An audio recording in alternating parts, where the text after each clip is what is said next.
Houston police sergeant who faced reporters Friday grimaced with each question. What did the dead girl's parents say? How was MS-13 involved? Should people be frightened? There hadn't been nearly as much interest when the 15-year-old's body was found more than 2 weeks earlier, lying in a street with bullet wounds. But sensational details of her death had trickled out, and now the reporters wanted to know more. The investigation was ongoing, Sergeant Chris Sturdivant said. Not even the victim's name could be released.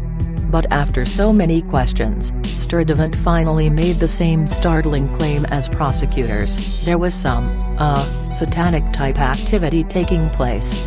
A few days earlier, 2 men had been arrested, each charged with murder and aggravated kidnapping, accused of holding 3 girls in an apartment controlled by their small branch of Mara Salvatrucha, or MS-13, a transnational street gang with a reputation for extreme violence.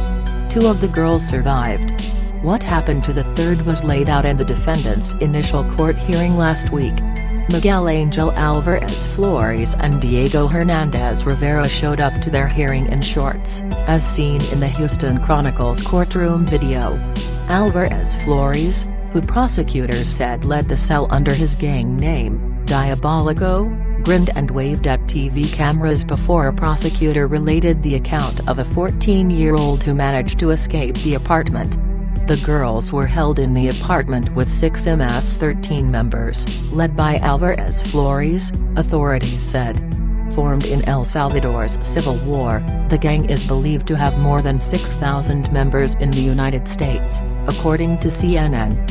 It has been implicated in a wave of murders in Virginia, Texas and New York, where gang members are accused of attacking high school students with machetes and baseball bats. One of the girls who was held at the apartment told police about the last time she saw the slain girl, whom she knew as Genesis. One night during her confinement, she observed an incident where Genesis made an outburst against a shrine dedicated to the gang members' satanic beliefs, the prosecutor said.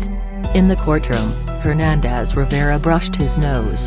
Diabolico, Alvarez Flores, was offended at the outburst, the prosecutor said. He approached the statue and offered it a cigarette. Then he walked back to the other gang members. The beast did not want a material offering, but wanted a soul, Alvarez Flores said, according to the prosecutor. When the girl next awoke, Genesis was gone. She reappeared on the morning of February 16, dead in the middle of a street near Houston's Chinatown area, no ID, a ring of little elephants around one finger. She had a bullet hole in her head, and another in her chest, both of which appeared to have been fired at close range, police said. It took detectives some time to piece together what happened. But on Monday, the Houston Chronicle reported, SWAT officers raided the apartment and arrested Alvarez Flores and Hernandez Rivera, both of whom allegedly admitted involvement in the girl's death.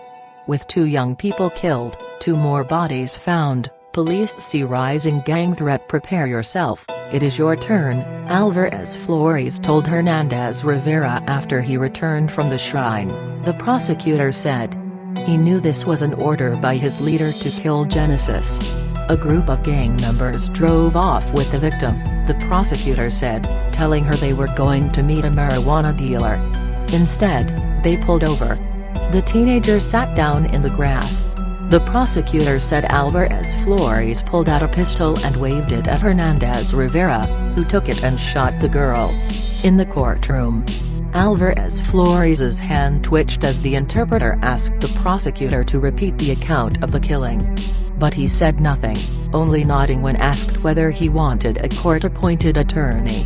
Like his co-accused, he declined when asked whether he wanted the Salvadoran embassy to be told of his arrest. Police say both men, like most MS-13 members, are in the country illegally.